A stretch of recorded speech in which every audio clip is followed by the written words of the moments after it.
बंधु मित्र आदि जो हमारे लोकप्रिय वस्तुएं हैं, क्या है, जो अत्यंत प्रिय लगने वाली वस्तुएं जो हमारे लिए प्राप्त हुई है ना, उनका वियोग हो जाने का नाम क्या है, इष्ट वियोग। उसके लिए क्या कहते, राज्य मिला और किसी ने छीन लिया, सोना चांदी मिला किसी ने छीन लिया, चोरी हो गया।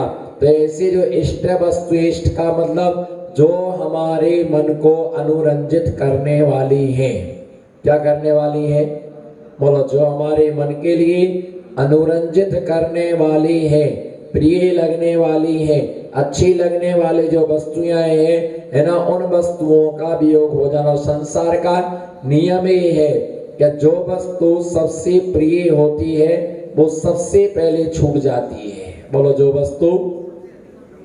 वस्तु सबसे प्रिय होती है वो वस्तु सबसे पहले छूट जाती, उसका क्या हो जाता है, वियोग हो जाता है। और जो वस्तु जिसे हम चाहते हैं वो मिलता नहीं है। बोलो, जिसे हम चाहते हैं वो मिलता नहीं है, और जो मिलता है उसे हम चाहते नहीं। जिसे चाहते हैं हम उसके पीछे भागते हैं। बोलो ना, जिसे हम चाहते हैं उसके पीछे हम भागते हैं, वो मिलता नहीं है। तो ऐसे इष्ट वस्तु की जो प्राप्ति हुई थी और पाप कर्म से उसका क्या हो जाना, वियोग हो जाना, इष्ट वियोग है। दूसरा क्या, अनिष्ट संयोग, जिसे हम नहीं चाहती थी और उसका क्या हो जाए, समागम हो जाए। जैसे विष, बिच्छू, सर्प आदि अथवा कांटा आदि, इन वस्तु को हम नहीं चाहते हैं और वो मिल जाए तो उसका नाम क्या, अनिष्ट संयोग। इसी प्रकार से क्या होता है, बस में जा रहे, कहाँ जा रहे,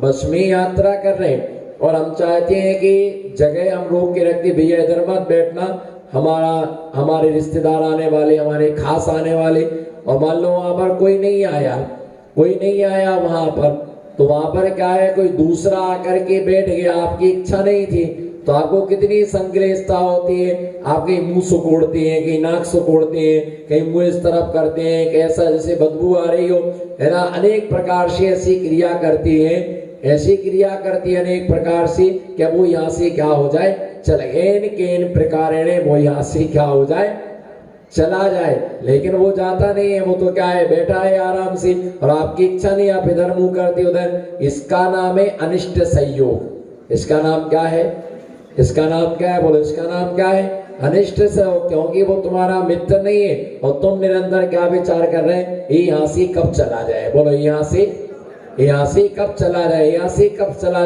कब, जब ये चला जाएगा तब हमको तसल्ली मिलेगी। इसका नाम क्या है, अनिष्ट संयोग। और इष्ट वियोग का मतलब, कोई आपका नजदीक का खास आदमी आपके पास में बैठा था, क्या, कोई आपका खास आदमी बैठा था और वो उठ करके कहाँ चला गया, पीछे चला गया, है ना, तो उसके जाने का दुख, अरे तुम क्यों चले गए, तो भैया इष्ट वियोग और अनिष्ट संयोग। पीड़ा, तीसरा क्या है, पीड़ा चिंतन। तो पीड़ा चिंतन में क्या होता है कि कोई हमारे लिए असाता वेदनी कर्म के उदय से हमारे शरीर में रोग आदि होते हैं। कौन से कर्म के उदय से, असाता वेदनी कर्म के उदय से रोग होते हैं, और वो ऐसा रोग हमारे लिए हो गया तो हमें सोचते रहते कि भगवान ये कब ठीक होगा। ऐसी पीड़ा होती है, ऐसा आर्त ध्यान चलता है ना। शरीर में वेदना होने पर मर जाते तो अच्छा था, कोई देखने वाला नहीं, हे भगवान, मर जाते अच्छा, प्राण निकल जाते अच्छा। प्राण निकलना इतना सरल नहीं है, सोचते रहो, ऐसे कोई मरता नहीं है ना। ध्यान रख करके चलना कि पीड़ा होने पर जो तकलीफ होती है ना, वेदना होती है, कष्ट होता है, परेशानी होती है, ऐसे समय में आर्तरोध ध्यान करना। डॉक्टर को बुला के लाओ, दवाइयां ला के दीजिएगा जो तड़पन होती है, और ये मान के चलो कि जब तक असाता वेदनी कर्म का उदय है, बोलो, जब तक असाता वेदनी कर्म का उदय है तब तक पीड़ा रहेगी। सनत कुमार नाम के चक्रवर्ती हुए, कौन सी, बोलो, सनत कुमार नाम के चक्रवर्ती हुए। उन चक्रवर्ती के लिए वो मुनि अवस्था में 60,000 वर्ष तक उनके लिए शरीर में खुजली का रोग रहा। कितने वर्ष तक? 60,000 वर्ष तक। पर उन्होंने पीड़ा चिंतन नाम का अर्थ ध्यान नहीं किया, पीड़ा उन्होंने चिंतन नहीं किया। जब मिटना होगा मिट जाएगा, इतनी शक्ति साहस हमारे अंदर होना चाहिए। असाता वेदनी कर्म का उदय आया। किससे? असाता वेदनी कर्म के उदय से। ऐसे कर्म का माथा दुख रहा है तो भी असाता वेदनी कर्म का, पैर दुख रहा तो भी असाता वेदनी कर्म का उदय, अगर पेट दुख रहा है तो भी असाता वेदनी कर्म का उदय। असाता वेदनी कर्म के उदय जीव को निरंतर क्या पीड़ा होती, उसमें तड़पना। वो जब मिटेगा तब मिटेगा। बोलो जब मिटेगा, जब मिटेगा तब मिटेगा। और कई लोग, हे भगवान मेरा सिर मिट जाता, बोलो हे भगवान मेरा सिर मिट जाता। और सिर मिट जाएगा फिर क्या करो? सिर नहीं मिटाना है। सिर में जो वेदना हो रही है वह वेदना क्या हो जाती भगवान? सिर में होने वाली जो वेदना है वो वेदना ठीक हो जाती। तो ऐसे तड़पता है आदमी, ऐसी तड़पता, छोटी छोटी बाधाओं पर तड़पता रहता है, चीखता रहता, चिल्लाता रहता है। और असाता वेदनी कर्म क्या होता है? पीड़ा देता है। तो ऐसे पीड़ा नाम का, चिंतन नाम का जो अर्थ ध्यान है, कभी कभी मंदिर जाते हो, सदा सदा मंदिर जाते, कभी कभी अस्पताल भी जाना चाहिए। अस्पताल के बाहर देखना चाहिए कि लोग कैसे तड़पते हैं, कैसी वेदना होती है, कैसे आंखों पर फोड़ा हो जाती है, कान बंद हो जाता है, किसी का दांत दुख रहा, बोलो किसी का, और खाओ मीठा, किसी का पेट दुख रहा और खाओ पकोड़ा, और खाइए पकोड़ा, है ना। पैर दुख रहे और जाओ घूमने के लिए, काम उल्टे करोगे तो वेदना तो होनी है। कायदा मर्यादा में रहे तो ऐसे तड़पती रहती। पीड़ा चिंतन नाम का अर्थ ध्यान है। कौन सा? पीड़ा चिंतन नाम का। और दूसरा, चौथे नंबर का निदान बंध। निदान बंध का मतलब क्या होता है? धर्म के एवज में फल मांगना। क्या? धर्म के एवज में फल मांगना। मैंने आपको एक दिन बताया था कि निदान की संपत्ति से दान नहीं। जैसे मान लो किसी व्यक्ति ने उपवास की, कर्म दान, चारे शुद्धि, शेनिश कीड़ित, कबल चंद्र ने व्रत किया, कोई भी उतने जप तप का अनुष्ठान किया, धर्म ध्यान किया, और उससे भगवान से कह दिया कि भगवान जो हमने व्रत किया है इससे मैं सौभाग्यशाली बनूं, लक्ष्मीवान बनूं, मुझे इतना वैभव प्राप्त हो, मुझे इतना वैभव प्राप्त हो, तो उसके एवज में वैभव प्राप्त करने की इच्छा करना, इसका नाम क्या है? निदान बंध। आगामी काल में भोगों की इच्छा करना। जितने नारायण होते हैं, बोलो जितने नारायण होते हैं, जितने प्रति नारायण होते हैं, ये सब पिछली पर्याय में मुनि होते हैं और उत्कृष्ट तप करते हैं, उग्र तप करते हैं, घोर तप करते हैं। और उस तप के एवज में, तप की इच्छा में वो फल मांगते हैं कि भगवान मुझे ऐसा फल मुझे प्राप्त हो। उससे फल प्राप्त हो जाता है। अनंतर पर्याय विषयों में लीन होकर के मर करके नियम से नरक में जाते हैं। जितने भी नारायण प्रति नारायण होते हैं वो मर करके अंत में जाकर के नरक गति के लिए प्राप्त होते हैं। क्योंकि भोगों में तीव्र क्या होती है? उनके भोगों में तीव्र लालसा होती है, और भोगों में तीव्र लालसा होने के कारण से मर करके वो कहाँ जाती है? नरक में जाती। इसलिए धर्म के एवज में कुछ मांगना नहीं चाहिए। हम शांतिनाथ विधान कर रहे हैं, भगवान इस विधान का फल हमें चक्रवर्ती का वैभव मिले। हे भगवान, हम मुनिराजों के लिए आहारदान दे रहे, हमें उसका फल ऐसा मिले। निदान जो किया जाता भोगों की आकांक्षा भोगने के लिए, वह बहुत दुखदायी होती है। इसलिए चौथा क्या दिया है? निदान बंध। कभी भी निदान नहीं करना, भक्ति के एवज में कभी मांगना नहीं। भाग्य से ज्यादा, बोलो भाग्य से, बोलो भाग्य से ज्यादा, और समय से पहले कभी किसी को कुछ भी मिलता।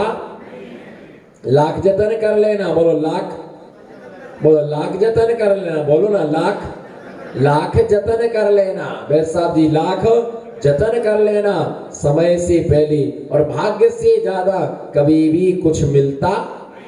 बोलो भाग्य से ज्यादा और समय से पहले कभी भी कुछ भी मिलता नहीं है। जितना भाग्य में होगा, बोलो जितना भाग्य में होगा उतना ही मिलेगा। उससे ज्यादा एक रत्ती भर मिलने वाला नहीं है। बोलो रत्ती भर मिलने वाला नहीं है। चाहे तुम ना सिर के भल खड़े हो जाओ, चाहे पैर के भल खड़े हो जाओ, कैसे भी खड़े हो जाओ, लेकिन जितना भाग्य में होगा उतना ही मिलेगा। उससे ज्यादा तुम्हें एक दाना भी प्राप्त होने वाला, भाग्य से ज्यादा समय से पहले कभी किसी को कुछ भी प्राप्त होता नहीं है। इसलिए व्यर्थ में सिर पटकना व्यर्थ में व्यर्थ है। बोलो, सिर पटकना व्यर्थ है। सिर के लिए पटकना क्या है? व्यर्थ है। इसलिए समय से ज्यादा भगवान से मांग करके भी क्या करोगे? भगवान से ऋण ले रहे। इंसान से लिया गया ऋण, बोलो, इंसान से लिया ऋण तो चुका नहीं पा रहा। बोलो, इंसान ने इंसान से ऋण लिया, वो तो चुका नहीं पा रहा। उसमें सिर पटकना, दे देंगे, अगले महीने दे देंगे, कौन खा के भगे जा रहे, यही तो है, हम आपके ही तो है, चिंता मत करो, हम तो है, हमें। और पैसा क्या है? पैसा है, हमें, तुम तुम्हारा क्या करना, दे देंगे। तो ऐसी बातें करता है आदमी। इंसान से लिया गया ऋण, बोलो गांधी जी, इंसान से लिया गया ऋण इंसान का तो चुका नहीं पा रहा, और भगवान का लिया ऋण क्या चुका पाएगा? भगवान से मांग रहा है। बोलो, भगवान से मांग रहा है कि भगवान, है ना कुछ व्यवस्था कर दो, है ना, मैं लक्ष्मी बनूं, मैं सौभाग्यशाली बनूं, मैं चक्रवर्ती, 9 निधियां 14 रत्न मुझे क्या हो, प्राप्त हो। कितने रत्न? 9 निधियां 14 रत्न। खुद का शरीर संभाल नहीं रहा, 5 इंद्रियां संभाल नहीं, 14 रत्नों की क्या कर रहा है? बाल तो संभाल नहीं पा रहा, माल क्या संभाल पाएगा? बाल तो संभाल नहीं पा रहा, वही घेरे जा रहे, झड़ गए। देखो कैसा चांद निकल रहा है। बाल तो संभाल नहीं पा रहे, माल क्या संभाल पाएंगे? एक रानी संभाल नहीं पा रही, 96,000 का डेटा आ जाएगा तो ठेठा हो जाएगा। एक रानी नहीं संभाल रही, उसमें ही रात को 11 हमारे पास बजा देती है। अरे महाराज आप सो जाओ बेटे, अरे भैया जाओ ना तुम अपने घर, अरे महाराज जाएंगे, आप तो सो जाओ, हम चले जाएंगे, आप चिंता मत करो। अरे भाई क्यों? उनको सो जाने दो, फिर जाएंगी। और सवेरे 5:30 बजे उठ करके महाराज के पास, बोलो महाराज जी महाराज, है ना, 5:30 बजे क्यों भाई? उनके उठने से पहले हम आ गए हैं। ऐसी स्थिति है। 5 इंद्रियां संभल नहीं, 14 रत्न 9 निधियों की कामना करता। अच्छा देखो, आपने तपस्या की, सुनो भाई ध्यान से, तुमने तपस्या की, साधना की, उससे तुमने मांगा, मिल गया, उसको भोगोगे। अनंतर पर्याय में मर कर के नियम से कहा जाना है, नरक में जाना है। ये ध्यान रख के चलना कि ऐसी जो निदान भगवान से जो ऋण मांगा जाता है, वो ऋण कभी चुकाए नहीं जा सकता। ध्यान रख के चलना, ये विशेष बात है, स्पेशल बात है, स्पेशल पैकेज है। सुनील भाई, स्पेशल पैकेज है ना। फुंसी को कभी छोटा नहीं समझना। क्या? फुंसी को कभी छोटा नहीं समझना, और ऋण के लिए कभी भी छोटा नहीं समझना। बोलो, फुंसी को कभी छोटा नहीं समझना, और ऋण के लिए कभी भी छोटा नहीं समझना। ऋण इतना छोटा सा होता है, और उस पर ब्याज दर, बोलो सेठ जी, लेते तो वही ब्याज दर ब्याज। हाँ ऐसा करो, ब्याज दर ब्याज करना है ऐसा, ब्याज दर ब्याज नहीं दे पा रहा तो चक्रवर्ती ब्याज उससे लेते हैं। उसकी जान निकल जाए, भली निकल जाए, लेकिन तो पूरा क्या कर, है ना, पूरा का पूरा वह देता है, चक्रवर्ती ब्याज लेते हैं। बस इसी प्रकार से वो क्या है कि फुंसी हमेशा पहले फोड़ा नहीं होता, पहले क्या होती है? फुंसी होती है। और जब उस पर ध्यान नहीं दिया तो धीरे धीरे क्या बन जाता है? वो फोड़ा बन जाता है। तो इसी प्रकार से क्या दिया, फोड़ा हो जाता है। और कर्ज जो होता है 100 रुपए का होता है, लाख रुपए पर पहुंच जाता है। भगवान से कभी मांगना मत। बोलो, भगवान से कभी, हे प्रभु आनंद दाता नोट हमको, बोल भी दिया इसने झांझरी जी ने। बोलो, हे प्रभु, वो है ऐसा, हे प्रभु आनंद दाता ज्ञान हमको। बोलो, हे प्रभु आनंद दाता ज्ञान हमको दीजिए। और हम क्या कह रहे हैं? यही बोलते, हे प्रभु आनंद दाता, नोट हमको दीजिए, अपने भक्त पर हे प्रभु इतनी कृपा कर दीजिए। इतना तो दिया, वो वापस तो दो। इतना दिया, इतना दिया। बोलो, एक लेटेस्ट चिंतन आया है तुरंत, बिल्कुल लेटेस्ट। इतना दिया, इतना दिया। बोलो, भगवान कह रहा है तुमको हमने, अब गांधी जी सुन ही नहीं रहे, भगवान कह रहे गांधी जी से, इतना दिया, इतना दिया। बोलो ना, इतना दिया, इतना दिया कि शाम को आकर के कम से कम हमारे सामने एक दिया तो जला एक दिया। इतना दिया। बोलो, इतना दिया, इतना दिया, इतना दिया कि मंदिर में आकर के शाम को जला एक दिया। हमने तेरे को इतना दिया, फिर भी रो रहा है, फिर भी रो रहा है। इसलिए भगवान से ऋण कभी लेना नहीं। जिसने भगवान से ऋण लिया, वो भगवान के ऋण के लिए कभी क्या नहीं कर पाए? चुका। वो भगवान के ऋण के लिए कभी चुका नहीं पाए। इसलिए ध्यान रख करके चलना कि भगवान से कभी मांगना नहीं। बोलो, भगवान से कभी मांगना। वो सबसे बड़ा दरिद्री है जो भगवान से क्या करता है? मांगता है। और हमारे जैन लोग बोलते भगवान से नहीं मांगेंगे तो किससे मांगेंगे? भगवान से नहीं मांगेंगे तो, अरे भगवान देता ही नहीं है। राग देश से रहित होता है, पक्षपात से रहित होता है। बस इतना रहे, इतना कहना भगवान से कि आपका भक्त खुश रहे। बोलो, आपका भक्त, ये बोलो, आपका भक्त, ऐसा कहना आपका भक्त खुश रहे, ये आनंद में रहे। ये नहीं कहना कि भगवान सोने के बिस्कुट दे दो, सोने की चेन दे दो। तो ऐसे भगवान से मांगा नहीं जाता है, गुरु से कभी मांगा नहीं जाता है। उनकी भक्ति से अपने आप मिल जाता है। जो निदान करता है ना, सब कुछ होने के बाद वो भोग लेता है, लेकिन उसके द्वारा दान धर्म कभी भी किया, उसके द्वारा दान धर्म कभी भी किया नहीं जाता है। ऐसे आर्त ध्यान, रौद्र ध्यान करने वाले, ऐसे आर्त ध्यान करने वाले व्यक्ति निरंतर आर्त ध्यान करते रहते और मर करके आर्त ध्यान का फल क्या है? वैसाख जी, आर्त ध्यान का फल क्या है? त्रियंच गति। बोलो, क्या है? आर्त ध्यान का फल क्या है? जितने भी आपके लिए है ना, जितने भी गधे, घोड़े, ऊंट, हाथी, बैल, ये सब आर्त ध्यान का परिणाम है। मायाचारी के साथ जो आर्त ध्यान किया गया है उसका ये फल है। शास्त्रों में है ना उल्लेख मिलता है ना, पढ़ने के लिए मिलता है कि भद्रमित्र सदा अपनी संपत्ति का दान करता था। मैं एक बात हमेशा बोलता हूं कि यदि बेटा पैसा कमाता है तो दान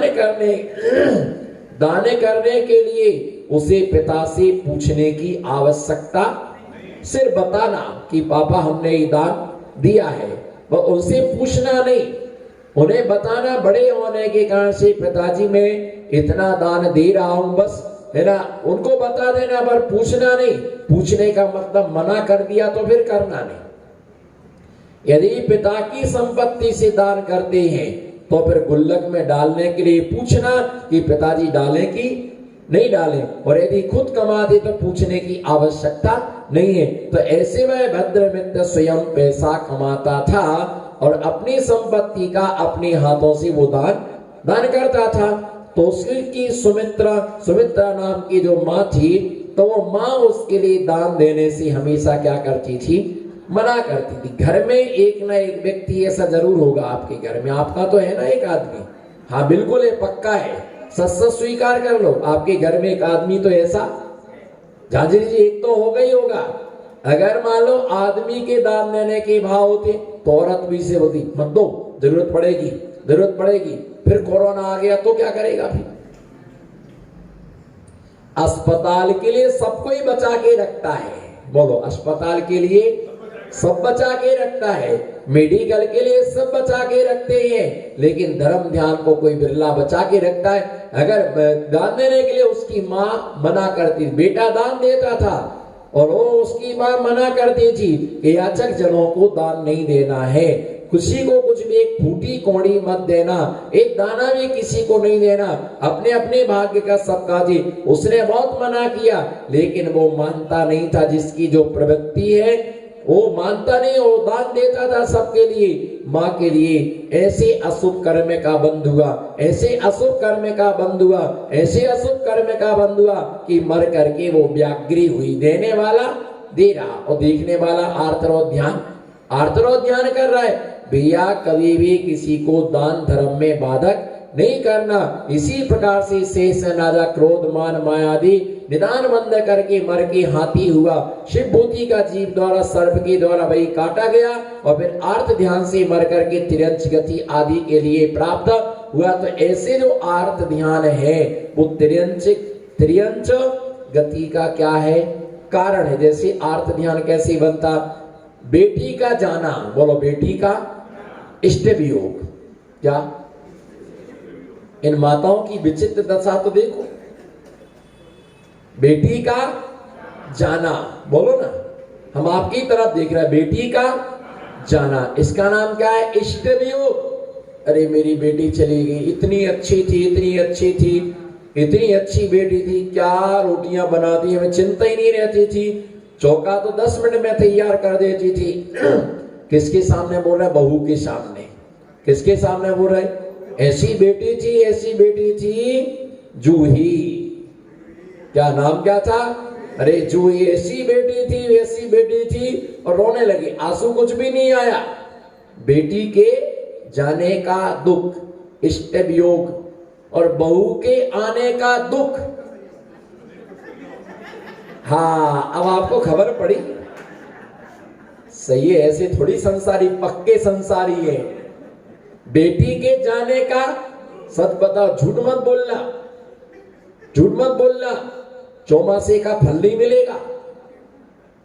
बेटी के जाने का दुख, रोते ही बैठे, रोटी नहीं खाई आज दिन भर, जूही चली गई, जूही चली गई, जूही गई और चूही आ गई,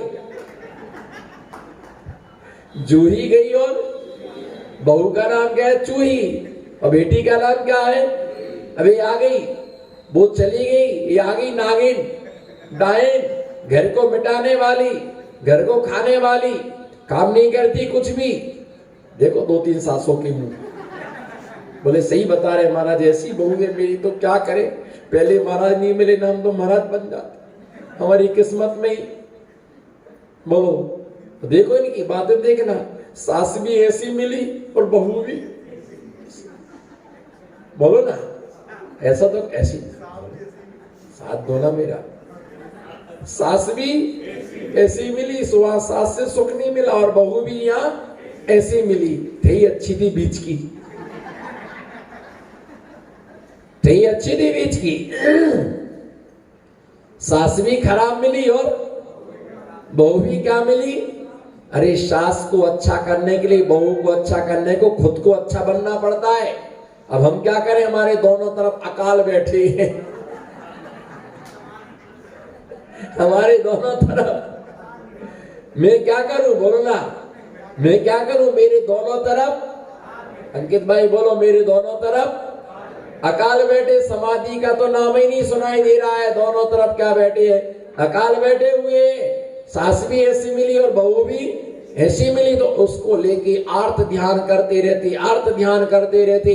भैया ध्यान रख के चलो कि बेटी के जाने का दुख इष्ट वियोग, और बहू के आने का दुख अनिष्ट संयोग। अगर तुमने बहू कोई बेटी समझ लिया होता तो ये विडंबना तुम्हारे घर में कभी बनती ही नहीं। ये आर्त ध्यान, तुम्हारी सारी जिंदगी आर्त ध्यान से तुमने सौतीला व्यवहार किया बहू के साथ, तो ये मान करके चलो कि बेटा भी तुम्हारे हाथ से चला जाएगा, क्योंकि बेटा तुम्हारी नहीं सुनेगा, वो किसकी सुनेगा, वो किसकी सुनेगा, पलक झपकते ही पलक की सुनेगा।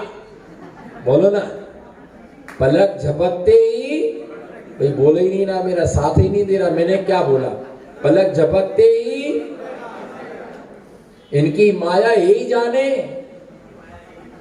इनकी माया यही जाने। भैया यदि ऐसा आर्त ध्यान चलता रहेगा और ये आर्त ध्यान चला, बहू के साथ दुर्व्यवहार किया तो बहू बेटी मिलके तुम्हें परिधि की बाहर कर देंगे। इसलिए सीमा का उल्लंघन मत करना, कल्पना के सागर में मत डूबना, सदा भगवान की अर्चना करो कि अर्चना ना बिगड़े। सदा भगवान की अर्चना करो, आराधना करो, आराधना करो कि ये मेरी आराधना मेरी विराधना ना कर दे। अच्छे से रचना करो, ना रच देगी तुम्हारे लिए षड्यंत्र। अच्छे से रचना करो भैया, ध्यान रख करके चलना। ये जीवन में ऐसे ऐसे चढ़ाव उतार आते हैं, इसलिए घर को चलाना, एक बोलो, घर को चलाना बहुत भयंकर आर्त ध्यान, समाज को चलाना भयंकर आर्त ध्यान, और संघ को चलाना भयंकर आर्त ध्यान। आप देखो कि संघ चलाना भी बहुत कठिन है, घर चलाना भी बहुत कठिन है, और समाज को चलाना भी बहुत कठिन है। समाज में अध्यक्ष बन जाओ, मंत्री बन जाओ तो आर्तरोध ध्यान चलते रहते, ये सुनता नहीं है, वो सुनता नहीं है, मानता नहीं है, करता नहीं है, धुनता नहीं है, क्या करूं मैं तो, वो बार बार कागज लेके घूमता, मैं तो इस्तीफा दे रहा, देना। यहाँ इस्तीफा में मुझको अध्यक्ष नहीं रहना है, मुझे अध्यक्ष नहीं रहना है। अरे क्यों नहीं रहना, डरते थोड़ी है। साइन कर दे तो साइनिंग चली जाए, साइनिंग वो घूमते लेकर के, अगर कोई अच्छा हट्टा कट्टा मिल जाए, दोनों इस्तीफा रखो करो, तो दो तीन लोग वो पहले से पीछे, नहीं नहीं अंकल जी आपको तो नहीं, आपको तो करना, आपके बिना कैसे काम चले, नहीं आप जैसा आप जैसा मंत्री इतिहास में आज तक नहीं बना। सही कह रहे भैया, ध्यान रख के चले, बहुत टेढ़ी खील है समाज को चलाना और संघ को चलाना, घर को चलाना, परिवार को चलाना। घर का मुखिया जो होता है वही जानता है। इसलिए आर्त ध्यान से बचने का नाम क्या है, सामायिक है। ऐसे सुख दुख ऐसा जो क्या है, जो आर्त ध्यान का त्याग करता है उसकी धर्म ध्यान होता है। इसी में हम आगे देखेंगे अगला छंद, मुनि